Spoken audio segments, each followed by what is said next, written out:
Step of habit formation, reward. तो कोई भी आदत हम बनाना चाह रहे हैं, इसके बिना वो आदत, मतलब एक बार तो हम कर सकते हैं उस काम को, बट वो काम, वो आदत बन जाए, वो हैबिट हम हर बार करें, उसके लिए रिवॉर्ड बहुत जरूरी है। तो 15th चैप्टर का नाम ही है cardinal rule of behaviour change. Behaviour को हम साधारण शब्दों में कहें तो sum total of our habit is our behaviour. तो सिर्फ अपना ही नहीं, अगर हम आसपास as a leader, as a guide अपने आसपास के लोगों का भी बिहेवियर चेंज करना चाहते हैं, तो वो कैसे करें, हम आज के चैप्टर में सीखेंगे। तो उसके लिए ऑथर केस स्टडी लेते हैं कराची, जो कि एक सिटी है पाकिस्तान में। वहां पे मतलब बहुत ही फेमस सिटी है, बट वहाँ की जो लिविंग कंडीशन है वो बहुत ज्यादा अच्छी नहीं है, जिसकी वजह से वहाँ इलनेस, मतलब लोग बहुत फ्रीक्वेंटली बीमार पड़ते हैं। तो ऑथर एक एग्जांपल देते हैं कि कैसे एक्सपेरिमेंट किया गया बिहेवियर चेंज का बाय न्यू हैबिट अडॉप्शन। लोगों के अंदर एक नई आदत बना के लोगों के बिहेवियर को चेंज किया गया। तो ल्यूबी करके एक रिसर्चर थे, उन्होंने प्रोक्टर एंड गैम्बलर, जो आपने नाम सुना होगा, पीएनजी के बहुत सारे प्रोडक्ट्स आते हैं, तो उनके साथ टाई अप करके लोगों के अंदर हैंड वॉशिंग की हैबिट को डालने का एक्सपेरिमेंट किया। तो बेसिकली उन्होंने क्या किया कि ऐसी सोप बनाई, सोप का नाम था सेफगार्ड सोप। उस सोप में उन्होंने ऐसा एसेंस डाला जिससे लोगों को हैंड वॉशिंग का एक्सपीरियंस जो था वो और इंजॉयबल हो जाए। और रिजल्ट ये देखने को मिला कि जो लोगों की हेल्थ कंडीशन थी उसमें बहुत अच्छा इम्प्रूवमेंट आया, और जो भी डिजीज के केसेस थे वो बहुत कम हो गए। तो क्या किस बात ने मेनली हेल्प की, अगर हम देखें तो वो है fourth law of behaviour change, जो है मेक इट सेटिस्फाइंग। तो की लेसन यहाँ से हम क्या ले सकते हैं कि जो भी बिहेवियर हम अपना बनाना चाह रहे हैं, जो भी हैबिट हम बनाना चाह रहे हैं, उसको हमें क्या करना होगा, सेटिस्फाइंग बनाना होगा, यानी फीलिंग ऑफ प्लेजर उसमें लेके आनी होगी। जो सोप उन्होंने बनाई पीएनजी के साथ मिलके, उसमें उन्होंने एक नाइस स्मेल डाली, जिससे जब भी लोग हाथ धोते थे तो उन्हें अच्छी खुशबू आती थी, और ब्रेन के पास सिग्नल जाता था कि हमें ये बार बार करना है। तो वो उसको बार बार करने की इच्छा से उनका एक बिहेवियर पक्का हो गया। तो इसमें क्या सीखने की बात है कि बिहेवियर हमारे ब्रेन को ये सिखाता है कि, मतलब प्लेजर जो है वो हमारे ब्रेन को ये सिखाता है कि कौन सा बिहेवियर वर्थ रिमेम्बरिंग है और रिपीटिंग है।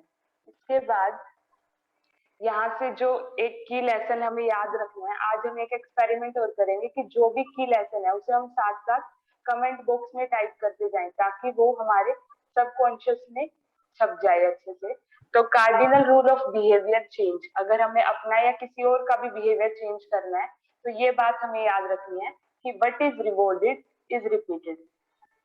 तो आप सब इसको कमेंट बॉक्स में लिख सकते हैं कि जो भी बात को हम रिवॉर्ड देंगे वो बात रिपीट होगी, और जिस भी बात को हम पनिश करेंगे वो बात अवॉइड की जाएगी, चाहे वो हमारा केस हो या किसी सामने वाले पर्सन का। आप रिकॉल भी कर सकते हो, जब कभी भी किसी ने आपकी तारीफ की होगी तो आपने उस काम को अगली बार बहुत अच्छे से करने की कोशिश की होगी, क्योंकि एक तरह से एप्रिसिएशन क्या है, वो भी तो एक रिवॉर्ड ही है। तो रिवॉर्ड मिला तो आपने उस काम को रिपीट किया।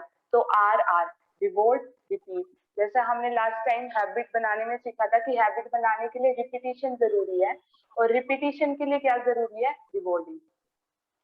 तो अब यहाँ से ये लेसन हम ले सकते हैं। तो ये जो फोर्थ लॉ है, ये क्या इंश्योर करेगा कि हमारा जो हैबिट का लूप है वो पूरा हो जाए। पहले 3 जो स्टेप्स थे उसमें तो हमने ये सीखा कि कैसे कोई भी आदत हम बना इंस्टॉल करें अपने अंदर, बट वो आदत बार बार हो उसके लिए फोर्थ हैबिट जरूरी है, मतलब कि उसको रिवॉर्ड करना। और इसके लिए ट्रिक क्या है कि वो चीज हमें सेटिस्फाइंग लगनी चाहिए। बट कई बार क्या होता है कि हमें हर चीज की इमीडिएट सेटिस्फेक्शन चाहिए। दो कॉन्सेप्ट है, एक है इमीडिएट सेटिस्फेक्शन, एक है डिलेड रिवॉर्ड। आज के वातावरण में हम सबको ये चाहिए कि हर चीज का रिटर्न हमें इंस्टेंटली मिल जाए, बट ऑथर कहते हैं इसमें इम्पोर्टेंट पॉइंट ये है, the road less travelled is road of delayed gratification. मतलब डिलेड ग्रेटिफिकेशन की इम्पोर्टेंस को बहुत कम लोग ही समझते हैं। अगर आप रिवॉर्ड्स के लिए वेट करने को तैयार हो तो बहुत ज्यादा चांसेस है कि फ्यूचर में आपको बिगर पे ऑफ मिले। तो ये एक सेइंग भी है बहुत अच्छी कि last mile is always the list crowded, क्योंकि अंत तक तो बहुत कम ही जा पाते हैं। तो डिलेड ग्रेटिफिकेशन का गुण सबके अंदर नहीं होता है। इस पे एक एक्सपेरिमेंट भी हुआ था जो हमने एक बार डिस्कस भी किया था, मार्शमैलो एक्सपेरिमेंट।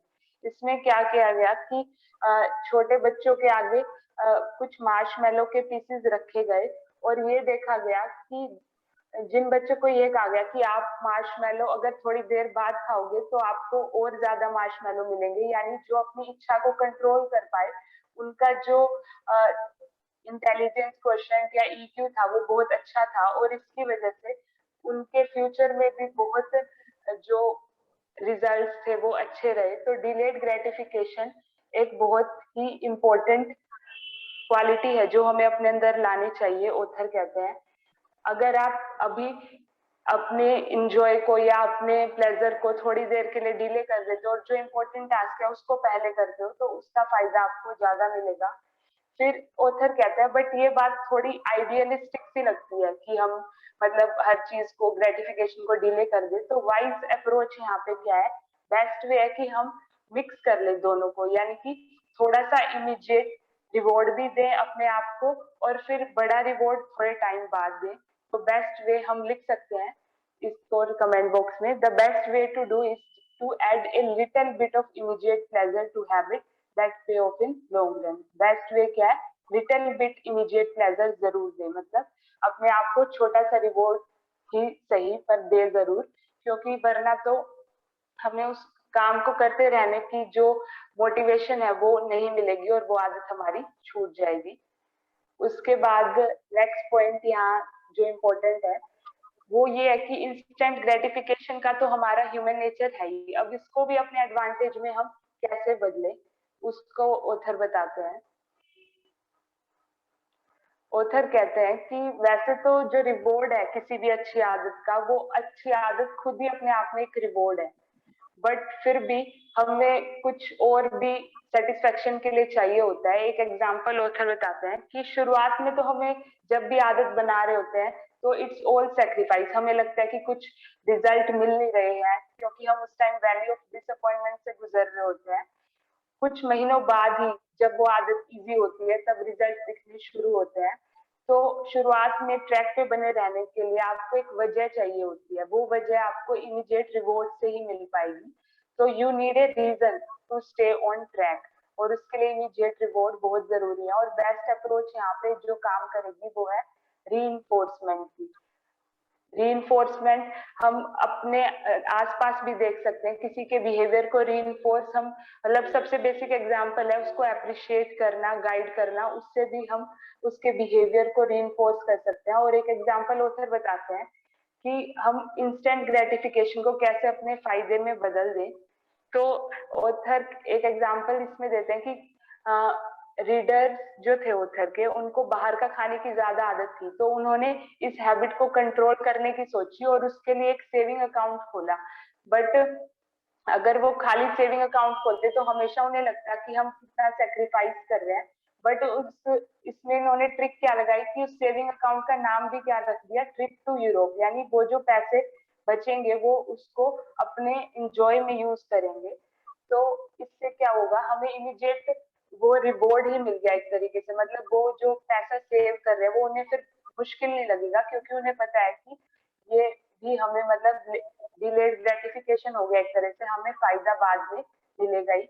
बट एक बात हमें ध्यान रखनी है कि जो भी चीज को हम सब्सटीट्यूट कर रहे हैं वो कॉन्फ्लिक्टिंग आइडेंटिटी की नहीं होनी चाहिए, यानी हम कैलोरी कट करने की सोच रहे हैं और रिवॉर्ड अपने आप को बाद में एक बॉक्स आइसक्रीम, एक बाउल आइसक्रीम खिला के दे, तो ये क्या हो गया, कॉन्फ्लिक्टिंग आइडेंटिटी होगी। रादर हम अगर अपने बॉडी के लिए इतने कॉन्शियस है तो हमें कुछ ऐसा करना चाहिए जो और हमारे मतलब बॉडी के केयर से रिलेटेड हो, ना कि उसके हालत को और खराब करे। तो ये बात हमें ध्यान रखनी है कि रिवॉर्ड कॉन्फ्लिक्टिंग आइडेंटिटी के नहीं होने चाहिए, ये यहाँ से टेक अवे है।